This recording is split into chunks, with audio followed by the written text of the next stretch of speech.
Welcome to Back of the Rack. It's season 2 time, baby. A gaming video podcast about games long neglected and not respected. I can't say neglected, but we just talk about games that everyone loves or hated or nobody heard of and they love. We play the games in between the essentials and the unwanted, but mostly we play what we want on this podcast. We don't look for top shelf games here. We look for what's in the back of the rack, and that's where we find games that are closest to our hearts. You can watch us on YouTube, which we consider to be the optimal way to experience our content, or listen to us in podcast form wherever podcasts are available.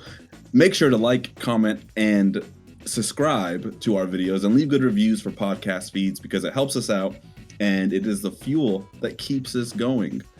No, seriously, I need it or else I won't eat. Like, please comment.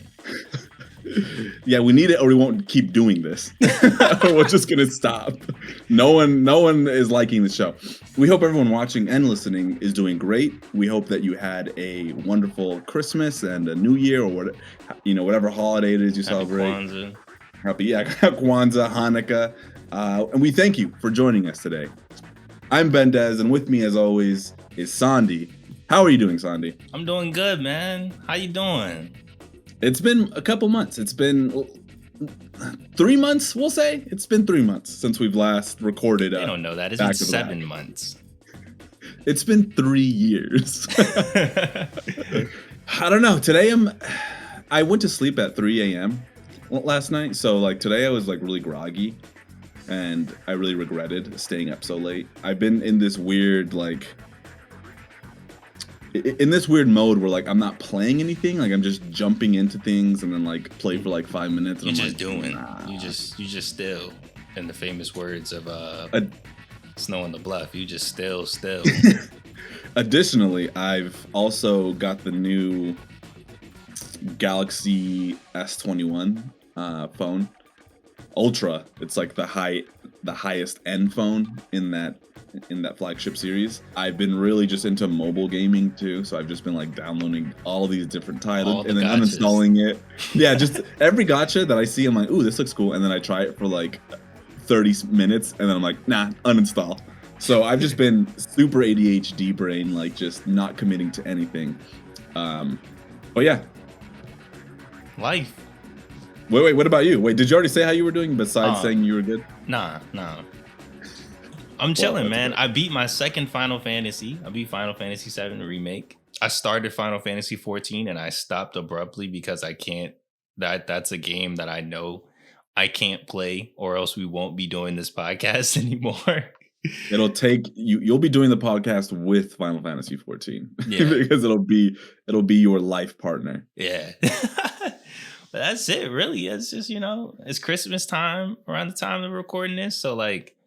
We're chilling. We got big things planned for this season. As you can see, this green screen behind us.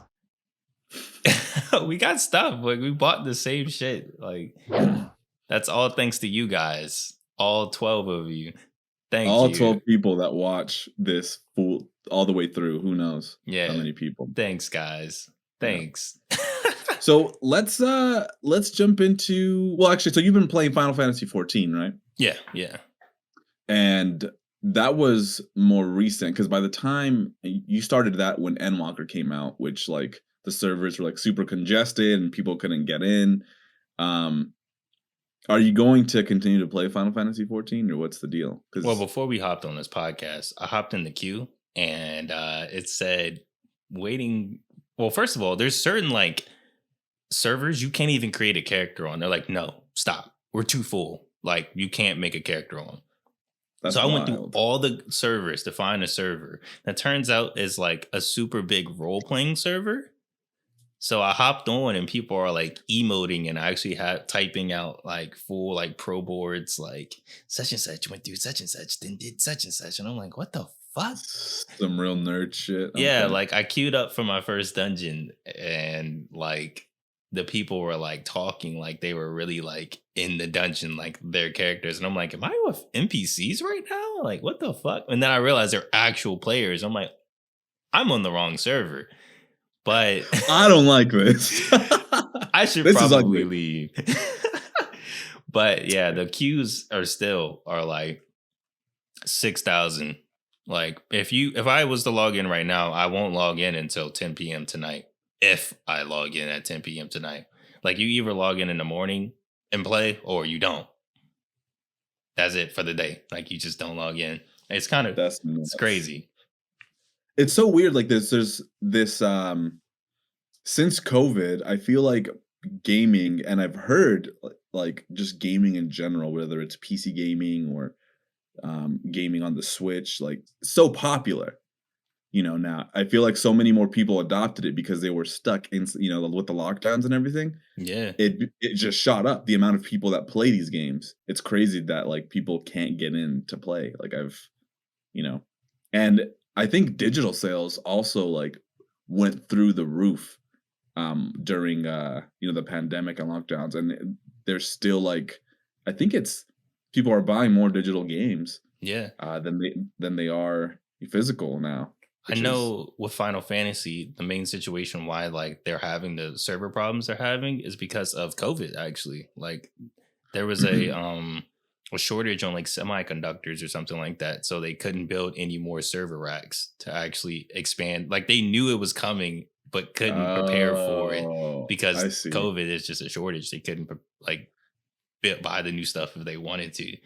I don't know. I feel like regular collecting, like our me and you, like our video game collecting of like specifically because I know me and you, we kind of collect like what generations is that? Like PlayStation 2, PlayStation 3. Like we collect like those two genres mostly, and then like a little hint of PlayStation 1 and stuff like Yeah. that.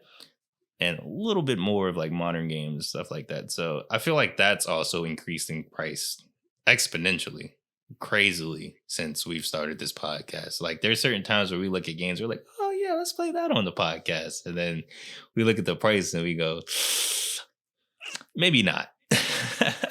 We'll Yeah, save that. the demand has risen, because there's more people gaming, and part of those people that are getting back into games are like, "Oh wait, I have this PS2. Maybe I'll just buy games for this." And like the demand for games is going up, and some games are so rare, or not rare but out of print, So that it sucks a little bit if you're a retro game collector, and especially when you had the game and you just want it, like, okay, I want to rebuy this game, and it's just like, oh, si- for some reason, it's so hard to justify buying a $65 Old ass PS2 or game. PS3 game, yeah, Yeah. you know, and then like I can easily be like, oh, the new, like I don't know, the new Outriders just came out. I'll drop 60 on that. The new Samurai Warriors 5, Tales of Arise, about that for 60. But, like, when it comes to anything, I'm like, I don't wanna spend more like, the same amount that I do on new games. It's so I don't know, it's hard and then it's even worse when it's uh, more than 60, Oh, it's even because worse when yeah, it's just like, "Oh, I'm never buying this ever." I think the most expensive game I have bought in my collection so far is Skies of Arcadia Legends on GameCube. I Yeah, wait, w- wasn't that gifted to you? yeah, Yeah. and I looked at So them and I was like, "Why the fuck did you guys get me this? Do you not know how much this shit was? Like, you guys could have bought me any other GameCube game, and I would have been okay. Like, it's not that's that serious." crazy. Yeah, Yeah. and no, well, actually, I did buy Fantasy Star Online 1 and 2. I bought that for like $80. And then I think I resold it because I'm not going to play a MMO single player. I don't care if it's Fantasy Star or not. So I sold it. And apparently there's two different versions. There's the 1 and 2, and then there's 1 and 2 plus or something like that. Yeah. And then the Mhm. plus goes for more. And I didn't realize I had the plus version. And I don't know. I don't know what it is. Honestly, and what's interesting too about just collecting these retro games, the people that are selling them, I'm just like, I just wanna play the game. Like, the people who have them, like, "Why are you selling it?" You know? Yeah. Like, it's Yeah. like and then I think about the games I have, like, "Oh, this is probably worth a lot," but I'm like, "No, I want the game. I'm not buying this game to resell it," you Yeah. know? I'm buying it to play it. And then Yeah, like, there's some people I'm like on eBay, Like, I just have to wonder if they're just doing this as a side thing. Like, I don't even play these games. I just buy these expensive ass JRPGs and resell them because I see a lot of sellers who have like all like the JRPGs and they're selling them individually or something. I'm just Yeah, I like, peeped that too, and I'm like, why are you selling all these? Like, what the fuck are you yeah. doing? Yeah, Yeah, he's like, oh, this is my side gig. I just buy rare games and then fucking inflate the price, and then some idiot will buy it because there's just not many, and I'm willing to spend that money to like make double of it back, and you know. we're idiots, so And we're that the would be, ones.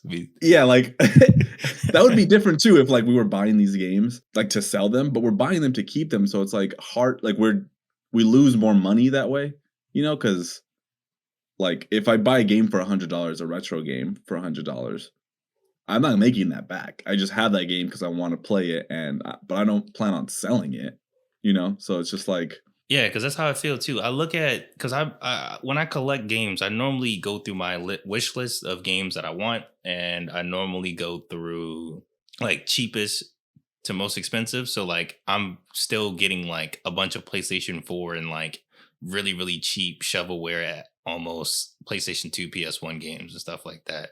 But like it scares me when like I go to like the $30 mark and it's like Mortal Kombat Shaolin Monks, or like the $40 mark and it's like, oh yeah, this is just.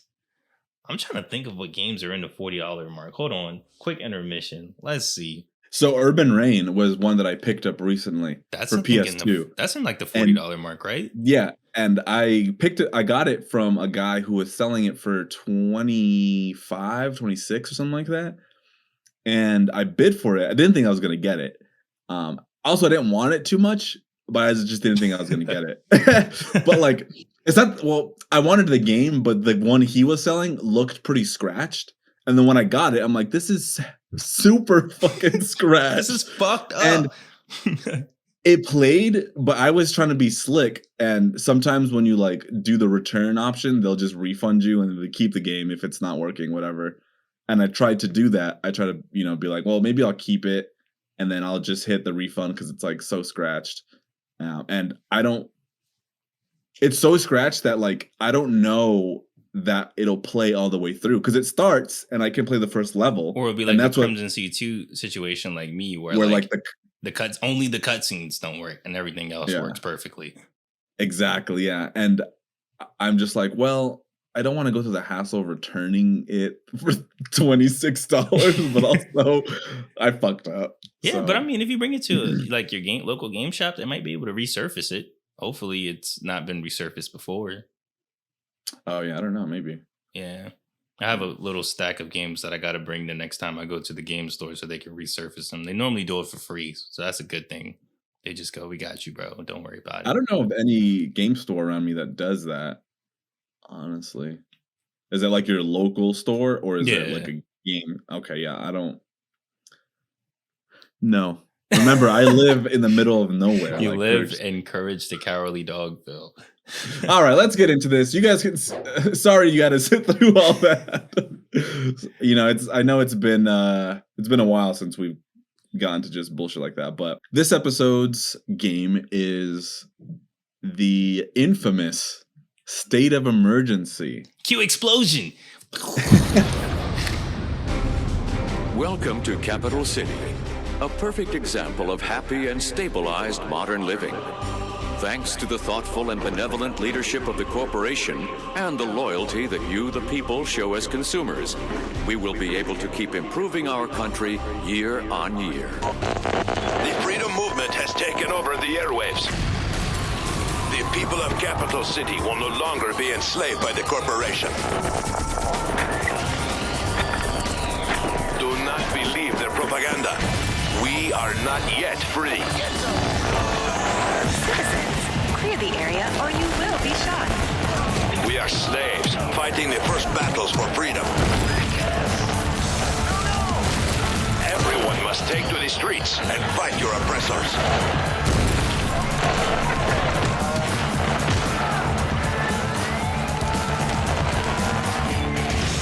State of Emergency for PlayStation 2. Rated M for mature. State of Emergency. So this is a game that I'm sure this is an absolute back of the rack title because I don't know many people that haven't seen this game on any shelf. You've When you go seen to this like, cover before. you've definitely seen this game, and actually, I just don't know anybody who's actually played it. But it was also one of those games that you probably couldn't play because you had to be a certain age, anyways. And you weren't that Uh, age. yeah, my box has the We ID. You know, like the little like sticker on the box that says We ID. It has it on there. Oh, wow. Yeah, and I remember even being like younger and seeing this title and just being like, "Yeah, this looks like trouble." I'm not even gonna ask if I can get this because I know my mom's gonna be like, "No, this looks." I mean, it has like flame, like like we're gonna have the box start up. Flames. It's got anarchy. Flames. It has like a thug on the front. It's got a Hector on the cover throwing up the Yeah. deuces. Like, it's What was like? What was your first experience with this game, and how was or how old were you and all that? My uncle had this game, but of course, I would like to classify this game in a new segment I would like to call nigga games. Just because like there's like a weird demographic in the PlayStation 2 era where like they was just like game but for black people, and they were all like the same like gangster rap whatchamacallit, but this doesn't fit that though. That's the weird part. But like when I experienced this game, like I saw it. I don't want to say my uncle's a gangster. That's fucked up to say. But like growing up in Atlanta, your uncle, when they're like only 12 years older than you, they kind of just like, yeah, bro, what's good, bro? And it was State of Emergency, Grand Theft Auto 3, and Grand Theft Auto San Andreas. Which one you think I'm gonna play?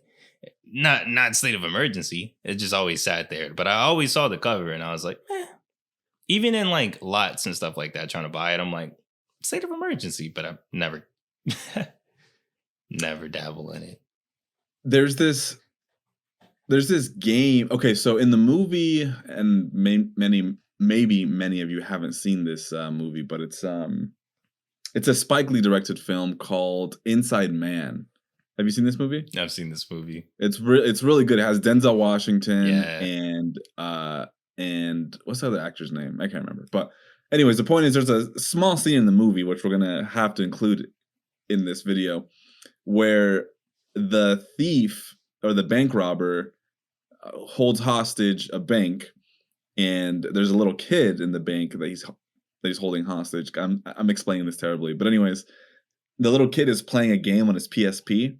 And it's like this thugged out. It's this little black kid, and he's playing this like GTA, like for like this just super thug like kind of game. And like in the game, it's like this guy running around shooting people, and he's explaining to the bank robber. He's like, "Yeah, you get like 15 points for selling dope, and like 8 points for like killing nigga." Like it's just like so ridiculous. Like it's what the media thinks every video game is, right? And I honestly thought for the longest time that State of Emergency was this exact. Yeah, I thought it was like the exact same thing, and that's what my mind actually thought State of Emergency was. Almost like a more cartoony Grand Theft Auto, which is basically Saints Row, but like. Yeah, so it's funny because that's what I thought it was. That's what I thought too. I thought it was like, what's the word? What's the word for the character with the big lips?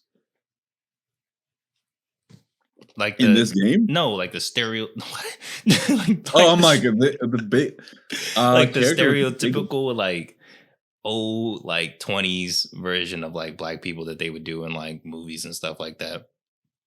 Oh yeah, like yeah, with like yeah, like the character. About. Like I felt like this game was a character of like, I don't even want to like say like black people, but just of thugs of like because like at this time, like I'm trying to think of the turn of the century, you had like 50 Cent, Snoop Dogg still irrelevant, like the end of gangster rap is like, and then like the South is coming up, you know what I'm saying? Yeah. Jay-Z's coming up. I'm trying to think of like all the things that was happening around this time.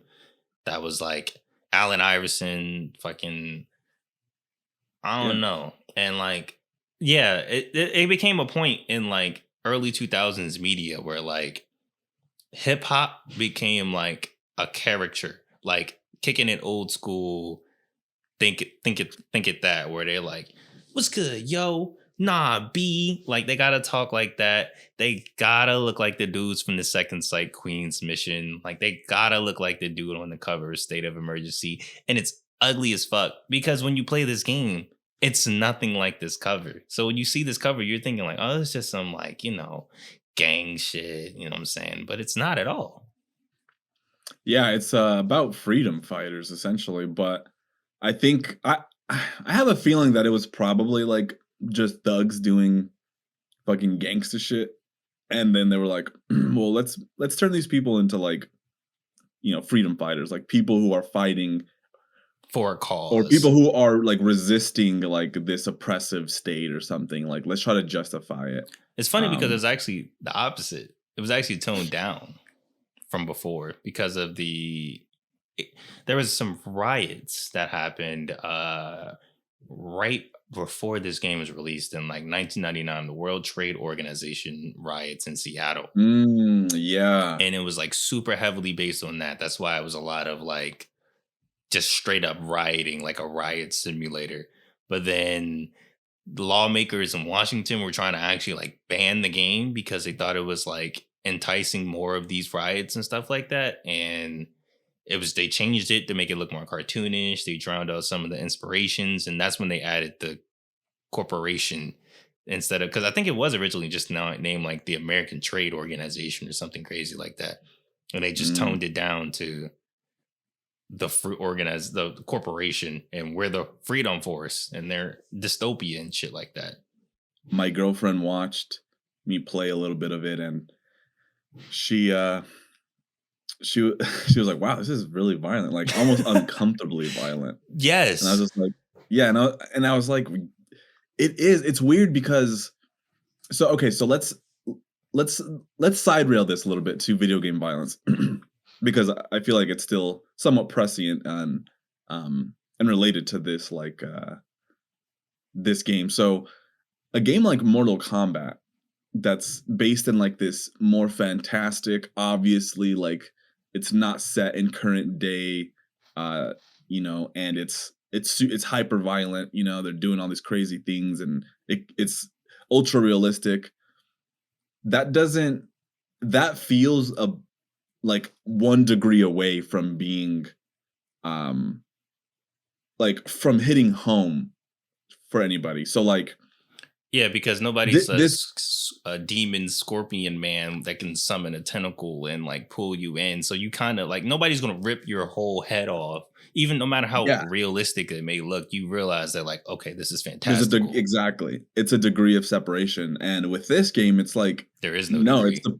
it's really grounded in terms of concept. So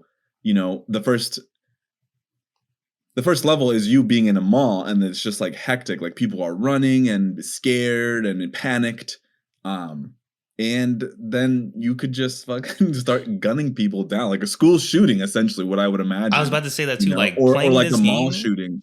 yeah, like playing this game like in 2021 feels like surreal because like just with COVID and like everything else that's happened, this is Yeah, going to with be a other very riots and stuff. yeah, Yeah, this is going to be a very political and racial episode. Now that I think about it, but like everything that's happening in today's society, this game 20 years later, it's like oddly eerily relevant, and like I don't like I don't want to say I don't like it, but like I don't like how close to home it feels that I could just shoot everybody or throw a Molotov into a building yeah, or some shit like that. Like it just feels yeah. uncanny. It's I guess let me back up. I don't think a game like this shouldn't exist, even like to this day.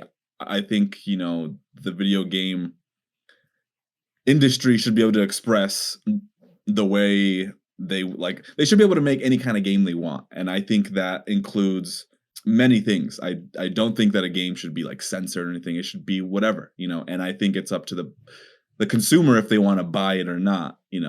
So with this type of game, it's so cartoonishly violent, but still the concept is so close to something that could happen that it does sort of trigger you in a little like way. You're like, God damn, like, it's kind of weird. A You little can't you crazy. can't avoid you can't avoid killing people because they're running around, and so you're always gonna get like there's always gonna be Casualty, casualties, yeah.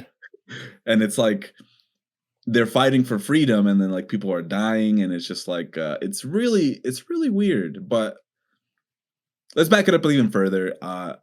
So this was developed by VIS Entertainment, or I don't know. I'm not sure if it's Viz Entertainment. What do you think? I'm gonna go with Viz. That sounds Viz, cool. yeah, because it's like all caps, but published by Rockstar Games. I actually thought this was a Rockstar game for the longest time, just because they had the Rockstar logo, and I'm like, oh, this is that's one of their games, but they Yeah. just published it. Fun fact, they actually found this game out after it was announced. And after it was announced, they picked up the publishing rights for the game. It was just like, here's free reign, here's some extra money to finish the game and stuff like that. Because of the success from Grand Theft Auto 3. And they were like, oh yeah, let's get more of these in here. That's probably exactly why they were like, well, we should Keep capitalizing on this. Let's yeah, drop Vice City we next year. yeah. San Andreas the next. Let's just keep Let's dropping Grand make Theft this our Autos. the Grand Theft Auto universe. It is really interesting though, in terms of like what games were compelling to people back then in 2002, which is 2 decades ago now. That doesn't sound that long ago, That but I was mean, if you long think as hell. it's the difference between 1970s and the 1990s. Like, it's a different time if you think about it. And we like to play around 2002, whatever. That was like 5 years ago. Bro, But nah, that 2002, shit I was was 5 years old, bro.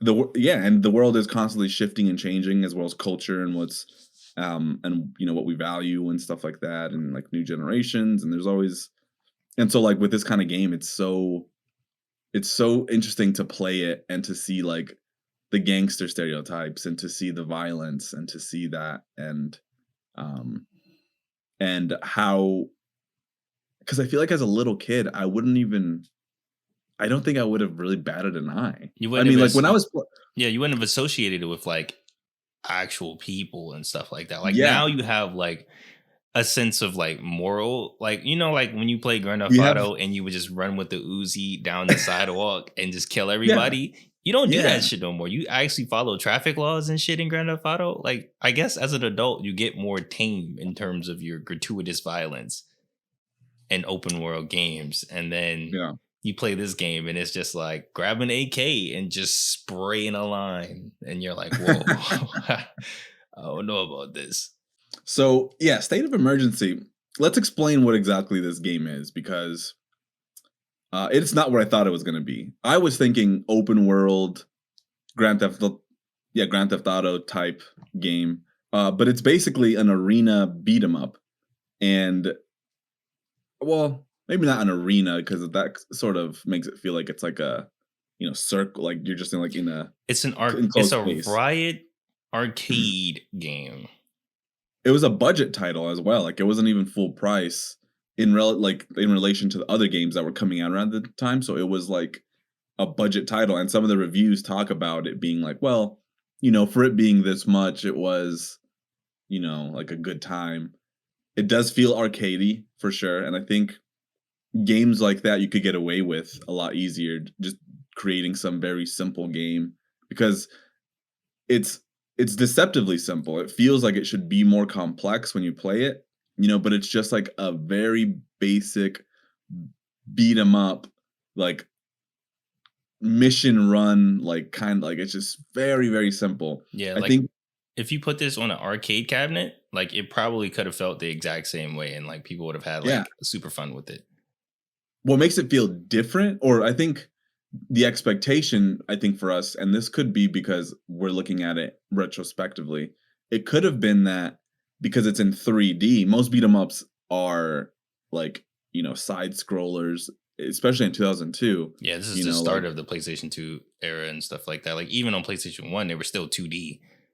yeah, exactly. So like it could have just been that transition where it's like, well, it's in a 3D like mall or in a 3D city that's pretty enclosed, but it's still like a basic beat 'em up.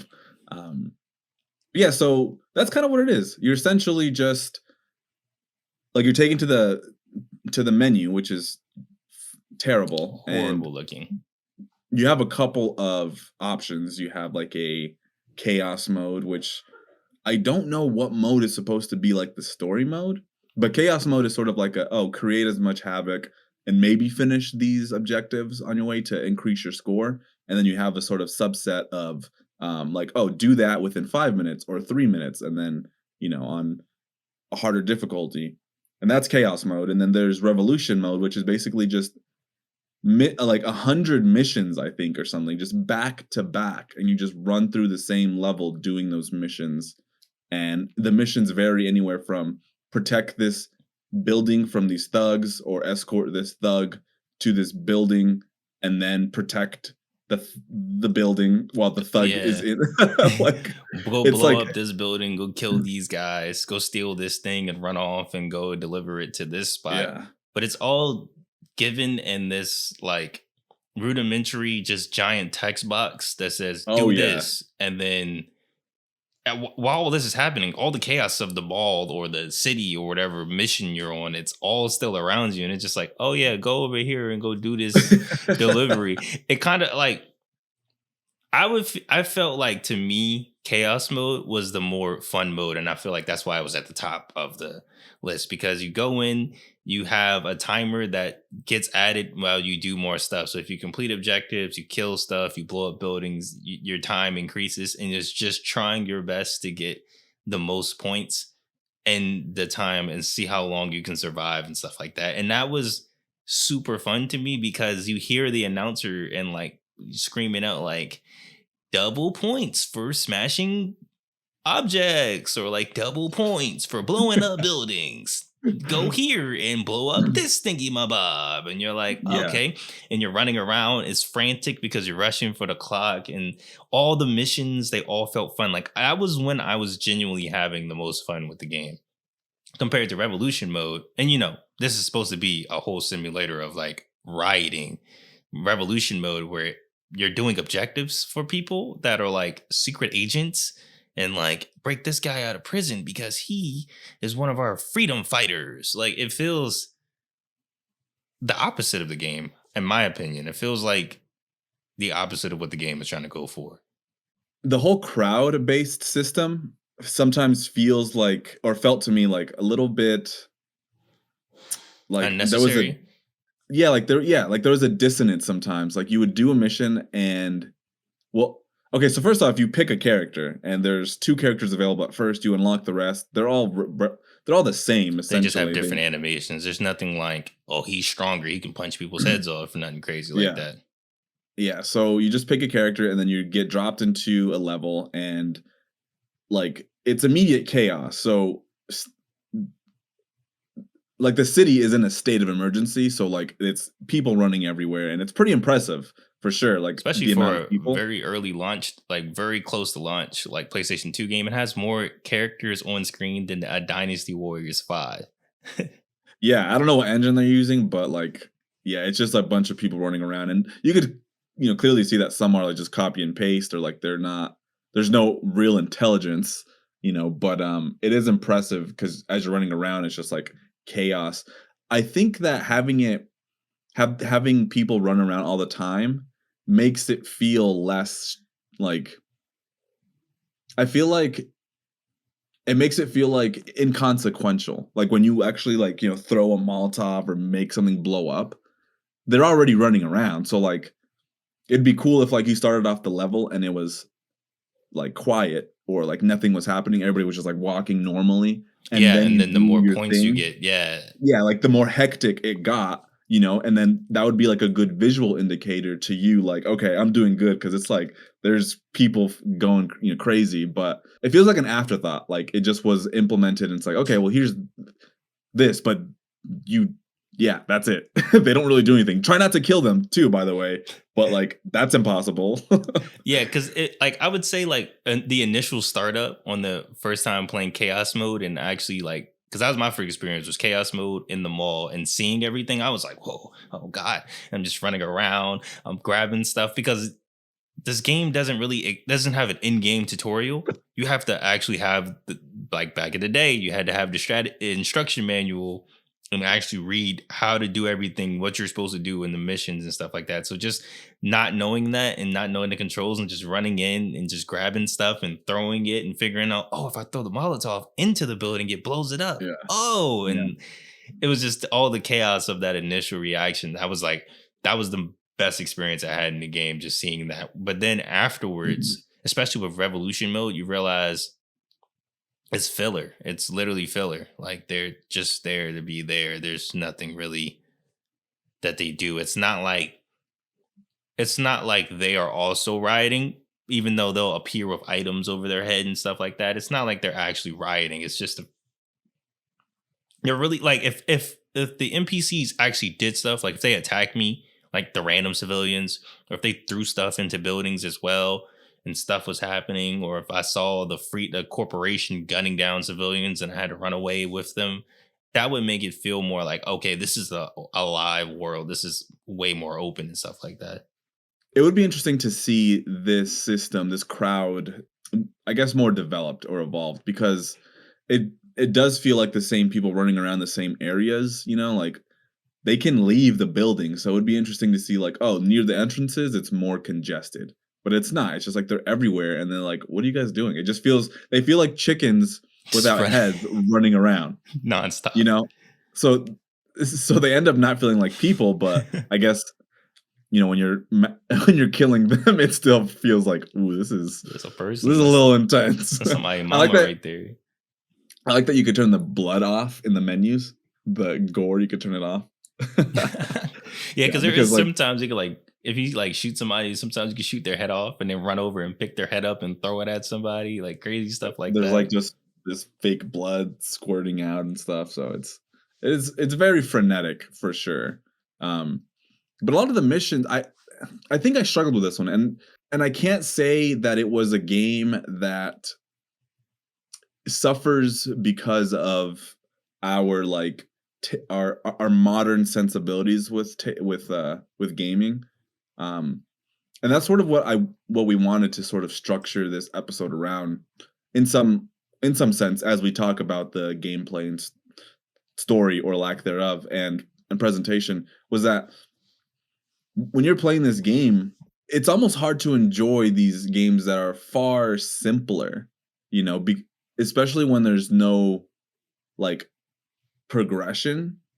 And I think that is because of like the modern gaming landscape and like but what's interesting is that even back then, like Urban Reign, that was like a 2004 game.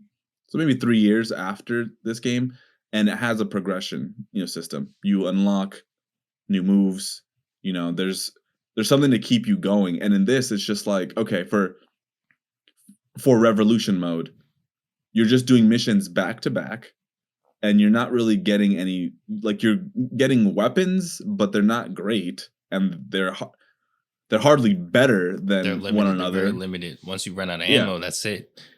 And it's like, okay, so this is a game for adults for sure, and it could be also a game for casual players is what I was thinking of, because it's like maybe you and me with our sensibilities, and maybe people like that don't play games often, like this is like this is a mature game, cool, and it's also like simple enough for like I remember in middle school, my mom had a boyfriend and he played games, and I was like, I wanted to get more into RPG, so I would play games that had like more of demanded more of you and were more complex. Right. And like this would be a game that he could easily just pick up and play for hours, because this is like an entryway into gaming.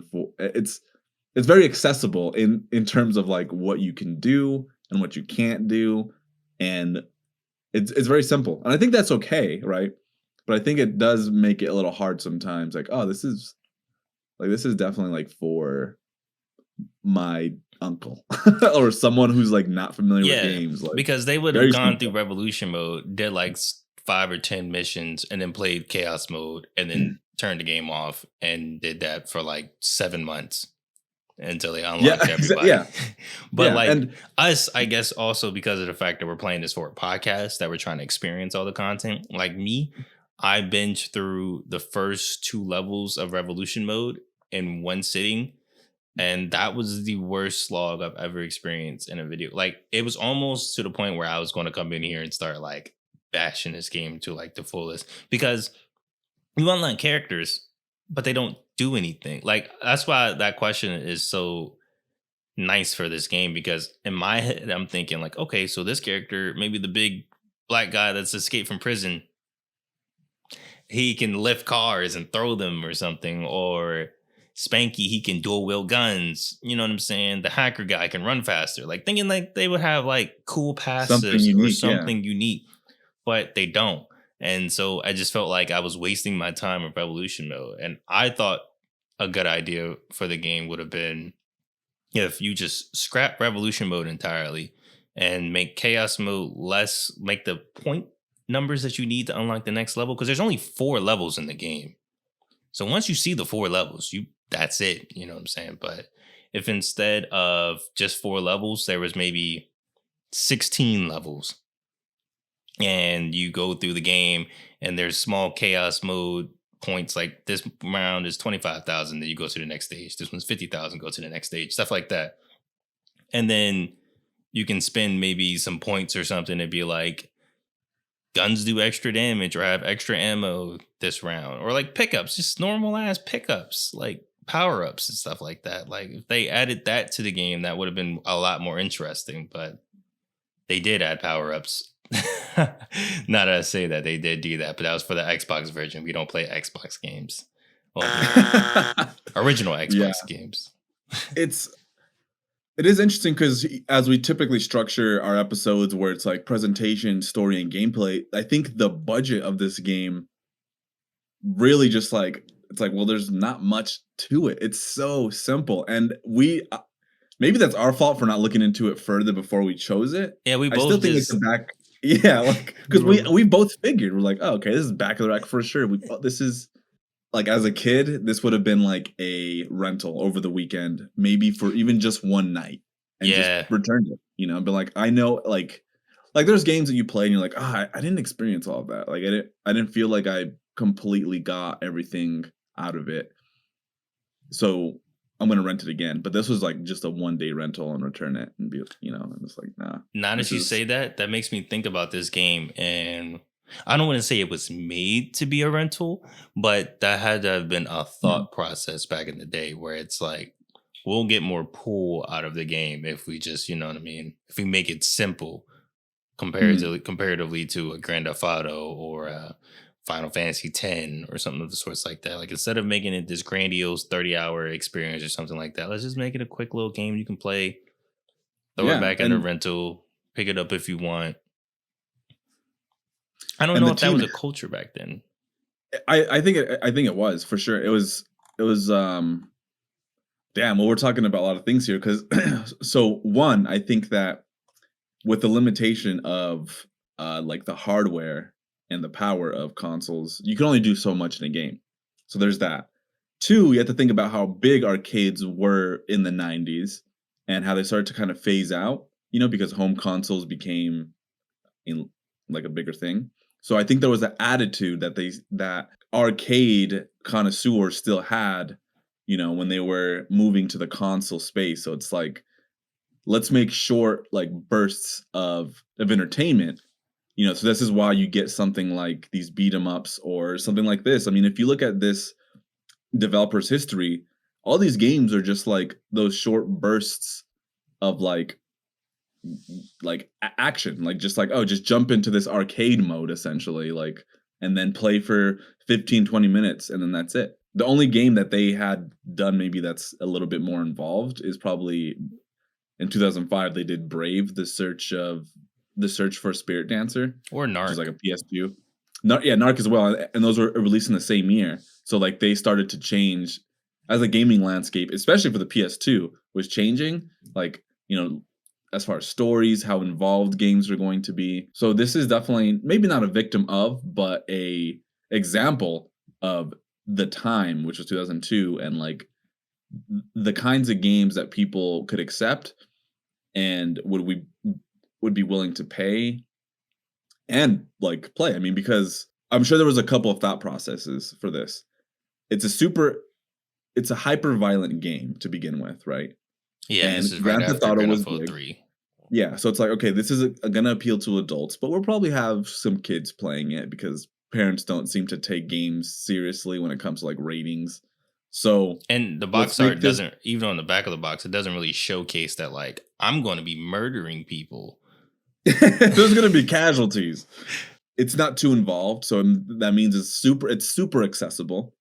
You don't really even have to control the camera that much. Like it's shooting is very simple. Everything is incredibly simple. You can't. It's really hard to not be competent at this game.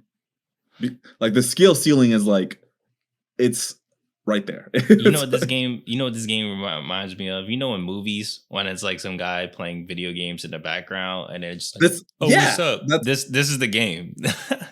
this is the game that's always like, yeah, in people's backgrounds, and it's just like a highlight of like how violent games are, and and like a little satire or parody. Like this is that game, but in real life. Yeah.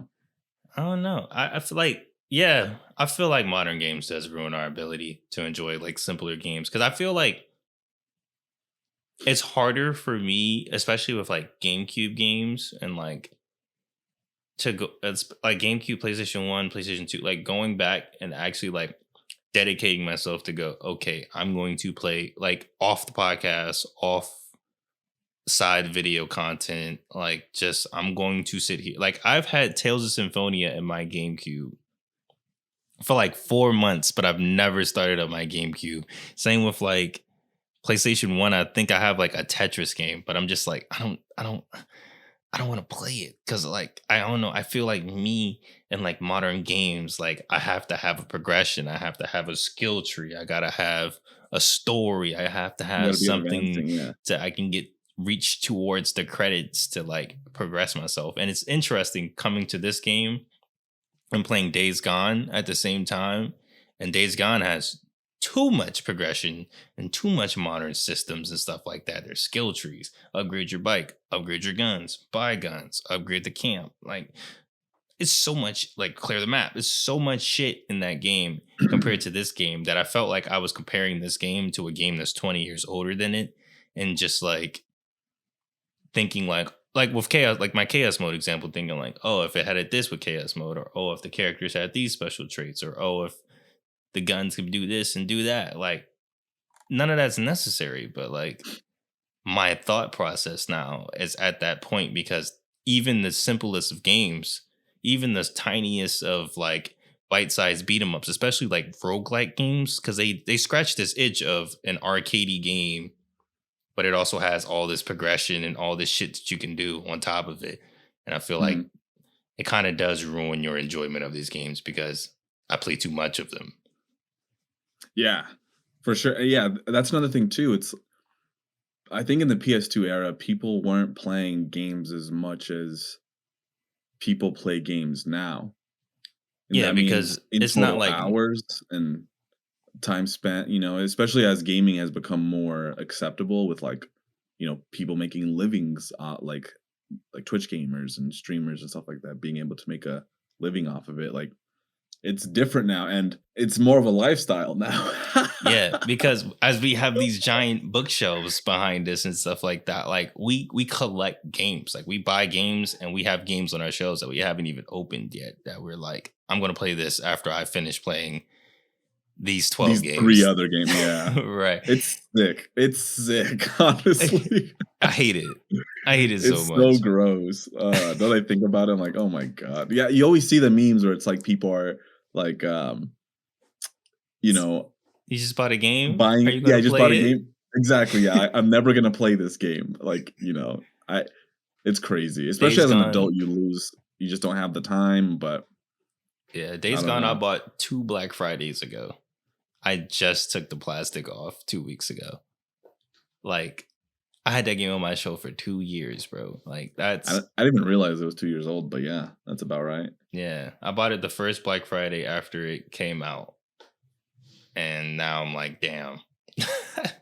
I just played it and I probably could have returned it if I just started playing it earlier. But I don't want to say just as kids because we were broke and didn't have any money. And you know what I'm saying? Your mom was like, I ain't buying you no more games. That's it. Because you keep trading them in.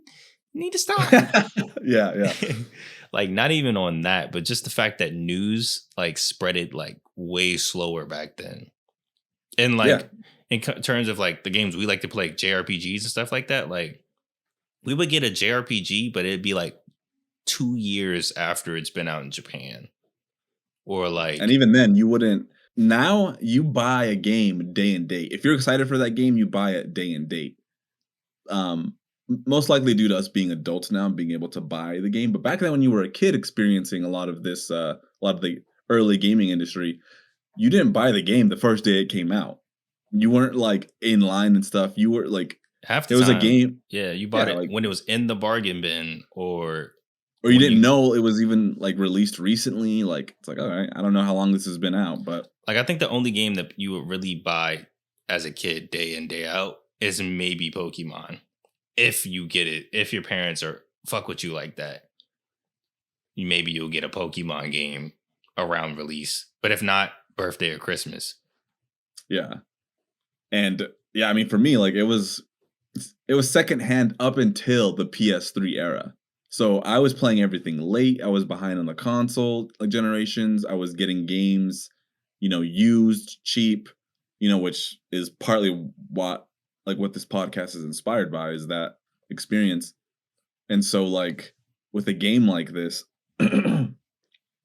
it's like it makes sense that was sort of like the target audience, or just like, well, there's a bunch of games out there and this is like an arcade experience. It makes me wonder if it was maybe thought of like, oh, this should be an arcade experience, but because arcades were being phased out in some sense, they're like, well, just port it to PS. Because if you look at the PS2 game library or GameCube game library, They're huge. it's massive, but the types of games, it's like short burst games. Like games you sit there play for 20 minutes or something. Yeah, like just like games that are like very digestible and like quickly like, okay, well, that's the point of it and that's it. And I'm going to go back if I want that little short burst.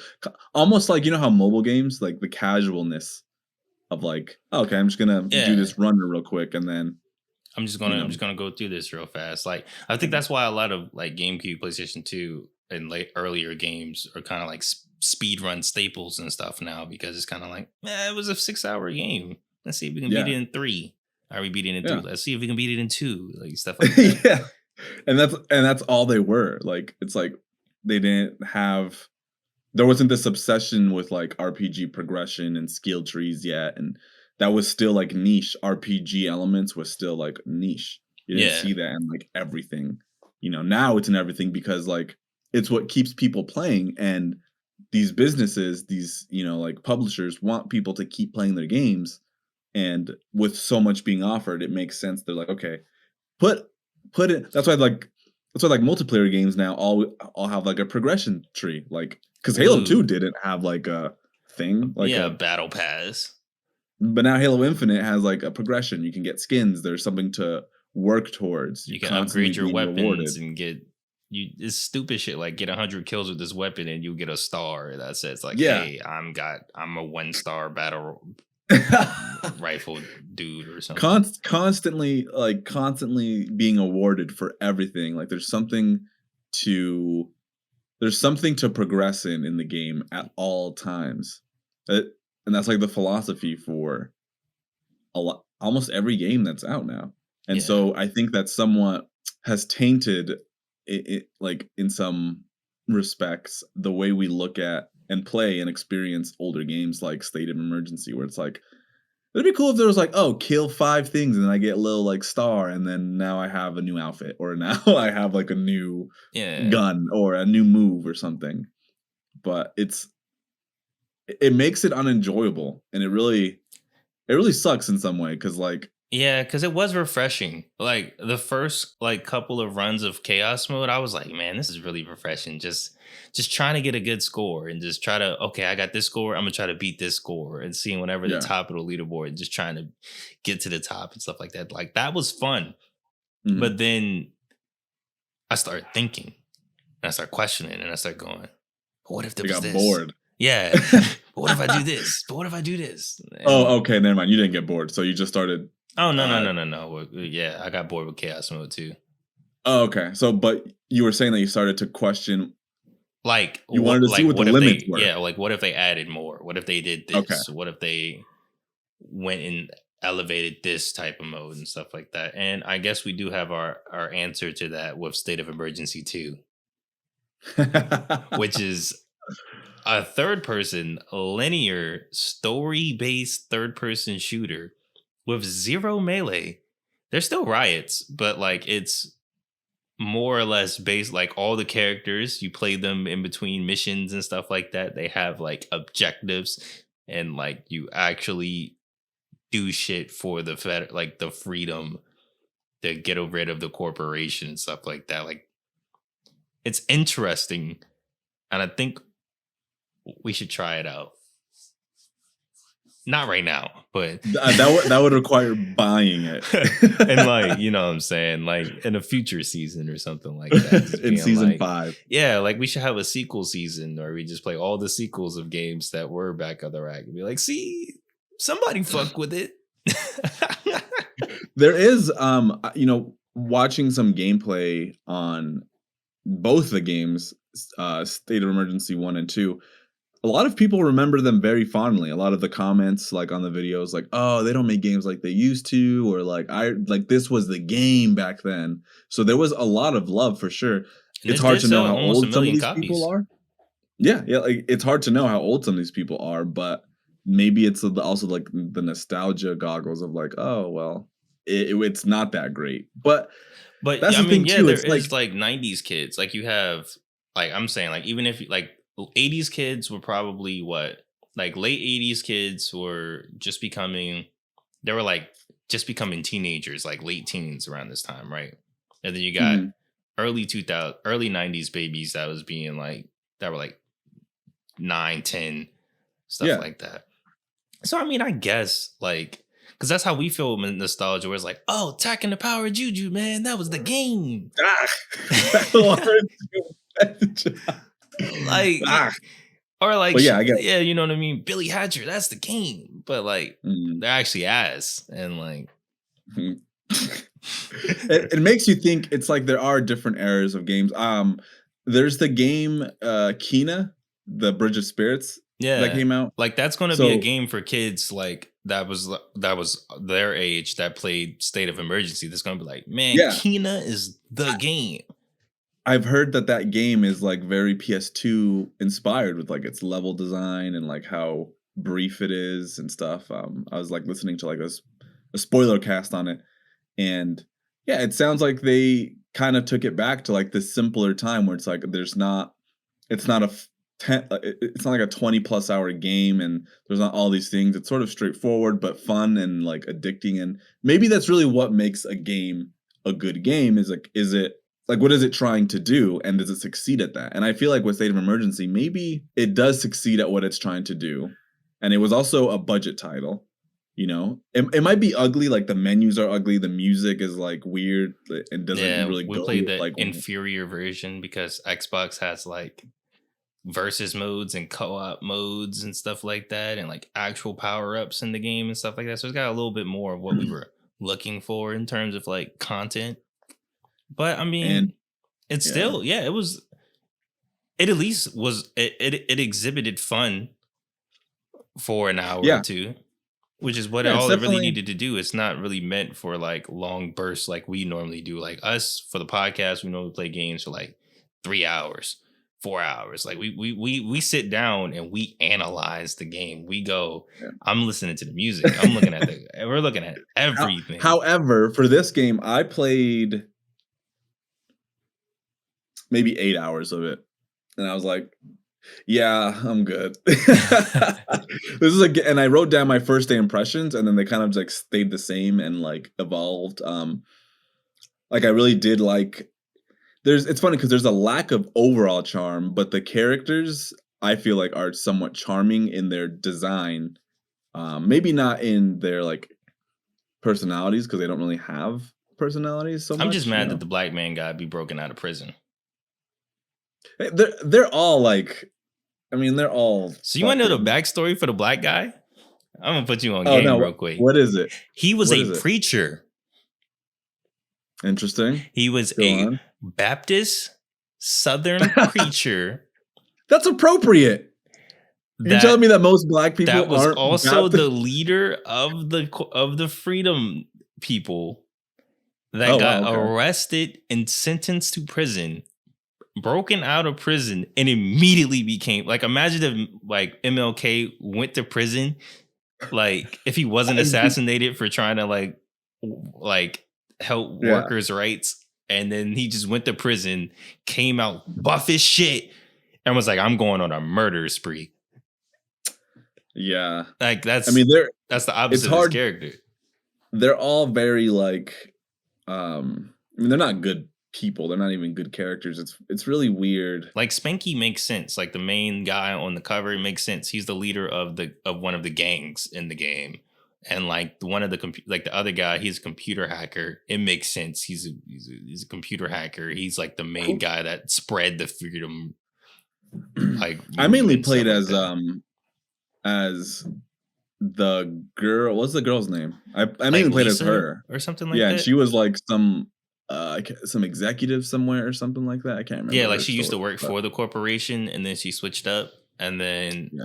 I think Grand Theft Auto Vice City guy, he wasn't he like a former cop or something like that? Something like that. Yeah, I didn't read them. I think I read a little bit of it in the manual, but then I didn't like. It's like I skimmed it. I was like, okay, whatever. no. You know, Yeah, they because I have knew like the story a- was like whatever. Yeah, when you like scroll over them and like character select, they have like They have a little. like a police like suspect is a Yeah. like I thought that was really Yeah. cool. I was like, that's cool. Yeah, it's so funny because those menus feel so budget. They're Man, so it just ugly, feels- bro. Like Yeah, it feels so- like It's funny, like I always judge.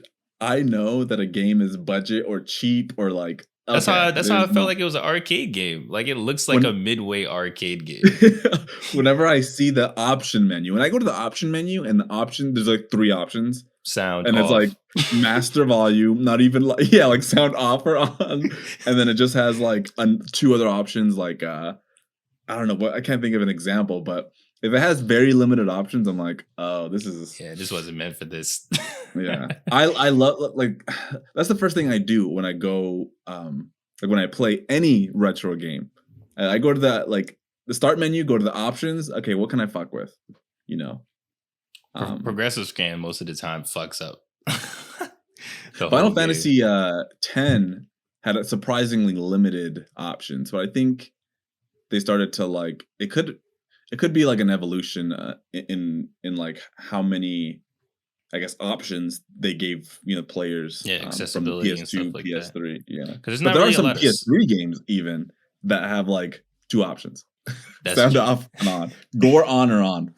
You know? Yeah, because there's a lot of like accessibility things. Like when I was playing through Pitfall, like there was no way to turn on subtitles, and like they talk over. It's like Sonic Adventure 2, where like they talk over each other, and you're like, wait, what the fuck did he just say? What did he say? Like I had to turn my TV all the way up to like play Yeah. that game. Yeah, because I think the only options was HUD off or on, and sound, and I think that was the only options, and like invert the C stick, like the camera. So let's move into what reviewers of the olden days were saying. The good About old this. Game Spy days. So I gathered 3 publications. That's IGN, GameSpot, and Game Informer magazine, which were all pretty like relevant back in their time. IGN Still kind maybe of has a little bit more, has a little bit more prominence still, but Let me read what IGN said. I know I have said this at least twice, but it should be said again. State of Emergency is a tried and true beat 'em up, and it doesn't offer the stunning replay value or depth of some of the other Rockstar titles. It's very different. In fact, it's sort of like taking one aspect of GTA 3, say a gang fight, and blowing it out of proportion, like 200 times as big. It's intense, wild, and even a little shocking. And that's coming from a weathered gamer who's played hundreds of violent games with rarely the blink of an eye. State of Emergency is a calamity in its own way. End quote. That's like, I feel like like whatever the first review, I feel like that's always what the fuck like we really be thinking. Because that's exactly like it really be like, you want to sum up the podcast? Here you go. I'm gonna make a summary real quick. I think I do like, and I do agree with his point about it taking one aspect of GTA and just, blowing that up, but it not being enough, because it doesn't have the replay value of GTA 3, Yeah, because you can play GTA 3 right now and still have fun. Yeah, you can, because it's like an open world, it's a sandbox. But anyway, so next one is GameSpot. Quote, as a note to parents, I must stress that this is an extremely violent video game and most definitely not for young children. However, if you are of age and looking to let off a little stress with a good old-fashioned imaginary killing spree, I say go for it, end quote. It's funny. This guy? Looking to let off a little stress. Looking to let off a little stress. Do you, like, when you play games, do you feel like you're de-stressing? See, I feel like video games, because I was a dork, and a lot of the things that are popular now, I got bullied for as a kid, like anime, video games, wearing different clothing, stuff like that, being raging homosexual and shit like that, like being raging, right, like the shit that like is cool now, I got teased and bullied for, especially because like I didn't hit my growth spurt until like 11th grade. So like I was the tiny 9th grader wearing like the same hoodie and like the same fucked up bootcut jeans and Asics, like the Smash Brothers. Like I was that nigga walking around like, people would bully me as I like am Googling like, hi, how do you do this in this random JRPG? And people are like, what the fuck, bro? You ain't playing 2K? What's wrong with you, bro? What's wrong? Like, I don't know. But I feel like it was an escape, more or less. Like, I don't play violent video games to be like, I'm going to kill everybody in here. Like, I play video games to escape from reality. That's why I always play the most non-humanoid race, or like the gnome race and stuff like that. Because I'm tall, so I'm going to play the short guy. Or like, just like I used to play games and make my character and then role play as that character and pretend like I was actually in those worlds.